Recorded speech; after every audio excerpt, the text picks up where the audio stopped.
काशी की गलियां सुबह की पहली रोशनी में जाग रही थी। चारों तरफ एक अजीब सी ऊर्जा थी। हवा में लोबान और अगरबत्ती की खुशबू घुली हुई थी और कहीं दूर मंदिर की घंटियां बज रही थी। दुकान वाले अपनी अपनी दुकान लगा रहे थे और पंडित घाट की तरफ जा रहे थे। इस माहौल में ड्रैकुला और अनीता काशी की गलियों में भटक रहे थे। दिन के उजाले में यकीन नहीं आ रहा कि ये वही जगह है जहां इतना कुछ हुआ था। तुम्हें टॉर्चर किया गया। रोड के सोल्जर्स ने रात को पूरे सिटी पर अटैक किया। मेरा सामना एक शेप शिफ्टिंग स्नेक यानी उस पदम सिंह से हुआ और फिर तुम्हें रेस्क्यू करने के बाद मैं खुद रोड के ट्रैप में फंस गया। इतना सब कुछ हुआ था उस रात, लेकिन आज देखो ये सिटी तो ऐसी लग रही है जैसे कि कुछ हुआ ही ना हो। काशी ऐसा ही है। हर कोना, हर गली एक कहानी सुनाता है। कहते हैं ये दुनिया का सबसे पुराना शहर है जो आज भी जिंदा है, जहाँ आज भी लोग रहते हैं और सिर्फ रहते नहीं हैं, जिंदा दिली से रहते हैं। 11वीं सेंचुरी में मोहम्मद गजनवी ने पूरी काशी को लूटा, मगर काशी तब भी जिंदा रही। 12वीं सेंचुरी में मोहम्मद घोरी ने काशी के मंदिरों को तोड़ा, मगर काशी की हवा में घंटियाँ तब भी बजती रही।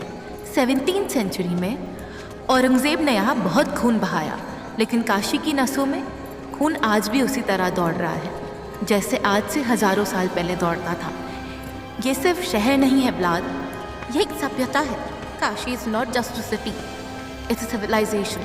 इस शहर को महसूस करके देखना, इस शहर से तुम्हें प्यार हो जाएगा। एनीवे, चलो लोगों से बात करते हैं, शायद हमें जो चाहिए उसका क्लू मिल जाए। अनीता ने अपने कदम तेज किए और एक छोटी सी दुकान के पास रुक गई। नमस्ते काका, मुझे एक जगह की तलाश है, क्या आप मदद कर सकते हैं? कौन सी जगह बिटिया?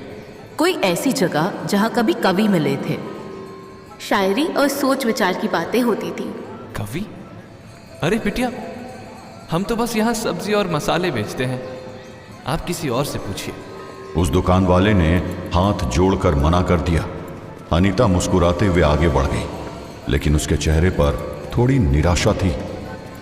अनीता अगली गली में घुसी, जहां एक औरत अपने घर के सामने रंगोली बना रही थी। नमस्ते दीदी, एक सवाल पूछ सकती हूँ? हाँ हाँ बोलो। मुझे एक पुरानी जगह की तलाश है जहाँ कभी कभी मिलते थे, बैठक होती थी, क्या आपको कुछ पता है? कवि? यहाँ तो सब अपने काम में लगे रहते हैं। आप पंडित जी लोगों से पूछो, वो शायद जाने। वो लोग करते हैं ये लिखने पढ़ने वाला काम। जी धन्यवाद। अनीता उनका शुक्रिया अदा करते हुए आगे बढ़ गई। उसकी आंखों में अब एक हल्का सा डाउट आ रहा था। अनीता, क्या हुआ? तुम थोड़ा परेशान लग रही हो। मुझे लगा था कि यहाँ के लोग ज्यादा जानकारी रखते होंगे, लेकिन अब तक तो किसी ने कुछ नहीं बताया। कोई ना कोई जरूर जानता होगा। तुम्हारा तरीका काम करेगा, बस टाइम लगेगा। और वैसे भी हमारे पास और कोई ऑप्शन नहीं है। अनीता ने ड्रैकुला की बात सुनी और एक और दुकान के पास रुक गई। राम राम भैया। राम राम बहन, बताइए क्या लेंगी? सादा पान बनाऊं या मीठा पान? धन्यवाद भैया, पान मैं फिर कभी खाऊंगी। अभी तो आप मेरी थोड़ी सी मदद कर दीजिए। मुझे ना एक जगह की तलाश है, क्या आप बता सकते हैं कोई ऐसी जगह जहाँ कभी कवि मिले थे? सुना तो है मैंने, एक जगह है कबीर चौरा के पास। सुना है पहले वहाँ कवि लोग बैठकर दिन भर कविता गाते सुनाते थे, पर मैं कभी गया नहीं। कबीर चौरा? यहाँ से किधर पड़ेगा वो? ये गली सीधी ले लीजिए, फिर तीसरी गली के बाद एक चौराहा मिलेगा, वहीं से थोड़ा आगे जाके पड़ेगा। बहुत बहुत शुक्रिया भैया। अरे शुक्रिया वाली क्या बात है बहन, बस एक पान ले लेना कभी वापस आए तो। जी बिल्कुल। पान वाले के बताए रास्ते पर अनीता और ड्रैकुला आगे बढ़ गए। अनीता के चेहरे पर उम्मीद वापस लौट आई थी और ड्रैकुला इस बात को नोटिस कर चुका था।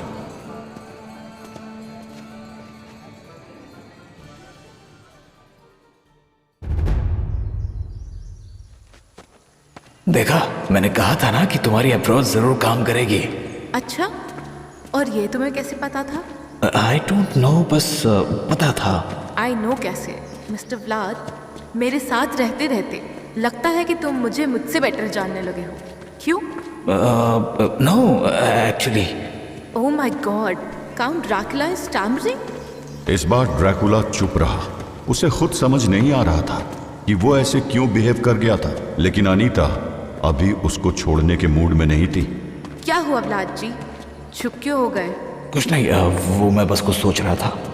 ड्रैकुला की आवाज से अनीता समझ गई कि वो थोड़ा अनईजी फील कर रहा है, इसीलिए अनीता ने टॉपिक चेंज कर दिया। वैसे तुमने अभी तक मेरे बहुत से क्वेश्चंस का आंसर नहीं दिया है। कौन से क्वेश्चंस? यही कि तुम रूट के केज के बाहर कैसे निकले, और दूसरा। लगता है हम पहुंच गए। अनीता के बात पूरी करने से पहले ही वो दोनों उस जगह पर पहुंच चुके थे। तो यही है कबीर चौरा। अब इस जगह में वो जगह कौन सी है जिसकी हमें तलाश है? व्लाद, क्या तुम्हें कुछ अजीब दिख रहा है? हाँ, यहाँ कुछ अजीब सी एनर्जीज तो है, लेकिन मुझे कुछ अजीब दिख नहीं रहा है। तभी बांसुरी की धुन ने अनीता का ध्यान खींचा। उसने देखा कि एक बड़े पीपल के पेड़ के नीचे एक आदमी बैठा हुआ था। उसके आसपास पुराने कागज से बिखरे हुए थे। व्लाद, वो देखो, वो कोई कवि लग रहा है। चलो उससे बात करते हैं। तुम्हें कैसे पता कि वो कवि है? बस लग रहा है। चलो ना, पूछने में क्या जाता है।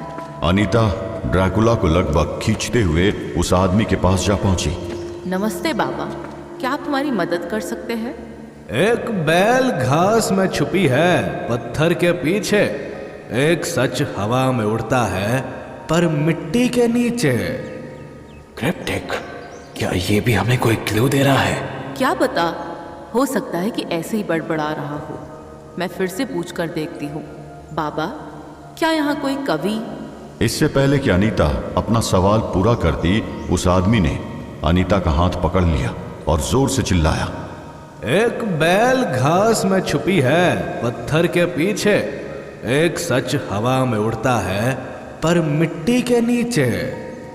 ये तो बार बार एक ही लाइन बोल रहा है। लगता है कोई मेंटल केस है। नहीं, तुम सही थे। इसके वर्ड्स में कुछ मिस्ट्री है। लेट मी सी। बेल घास में छुपी है पत्थर के पीछे। शायद ये किसी जगह की बात कर रहे हैं जो छुपी हुई है, एक ऐसे कोने में जो आसानी से दिखाई नहीं देता। और एक सच हवा में उड़ता है पर मिट्टी के नीचे का मतलब हो सकता है कि उस जगह का असली राज सिर्फ ध्यान से देखने पर ही समझ आएगा। शायद वो जगह उजाड़ है, लेकिन अंदर कुछ गहरा राज छुपा हुआ है। जैसे ही अनीता ने अपनी बात खत्म की, वो आदमी फिर से चिल्लाया। पूरब की धड़कन में एक दीवारों का साथ है, जहां हवा रुकती है वहां खुदाई का राज है। अनादर क्लू? रुको, इसको भी डिकोड करने की कोशिश करती हूँ। पूरब की धड़कन से वो हमें ईस्ट की तरफ ले जा रहे हैं। एक दीवारों का साथ मतलब एक पुरानी बिल्डिंग, क्योंकि दीवारों का साथ का मतलब चार दीवारी ही होगा। और जहाँ हवा रुकती है का मतलब हो सकता है कि एक ऐसी जगह जो शांत हो, यहाँ तक कि जहाँ पर टाइम भी जैसे रुक गया हो। वो कहते हैं ना कि जहाँ तो कभी बैठ जाए वहाँ समय भी रुक जाता है। तो मतलब हमें ईस्ट में कोई हाउस देखना है। हाँ, लग तो वही रहा। दोनों जैसे ही चलने के लिए तैयार हुए, उस आदमी ने फिर तेज आवाज में एक शेर दोहा सुना दिया।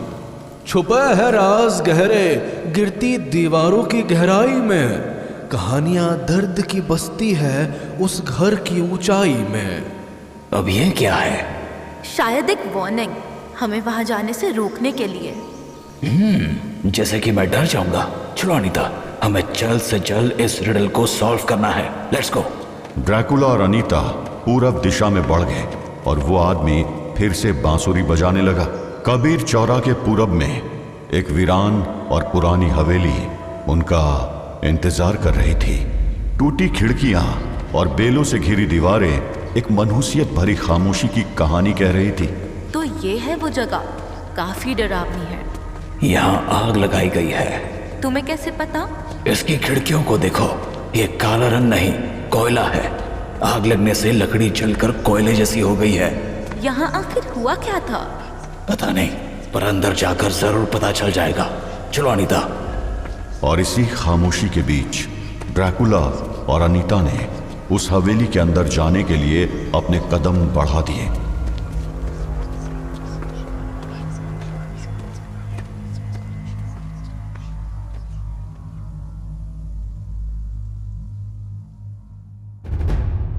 जहां न जाने कौन सा राज छुपा था। उधर काशी से काफी दूर एक आदमी न जाने कहां चलते ही जा रहा था। उसके कपड़े फटे हुए थे और जिस्म पर खून की मोटी परत जमी हुई थी। वो बस चलता ही जा रहा था कि तभी उसे सामने से आते एक व्यापारी ने देख लिया। अरे कौन हो तुम? क्या हुआ है तुम्हें? उस व्यापारी को अपने सवाल का जवाब नहीं मिला। वो घायल आदमी उसकी ओर वैसे ही लपका जैसे कोई भूखा शेर अपने शिकार पर लपकता है। अरे क्या क्या करे? नहीं नहीं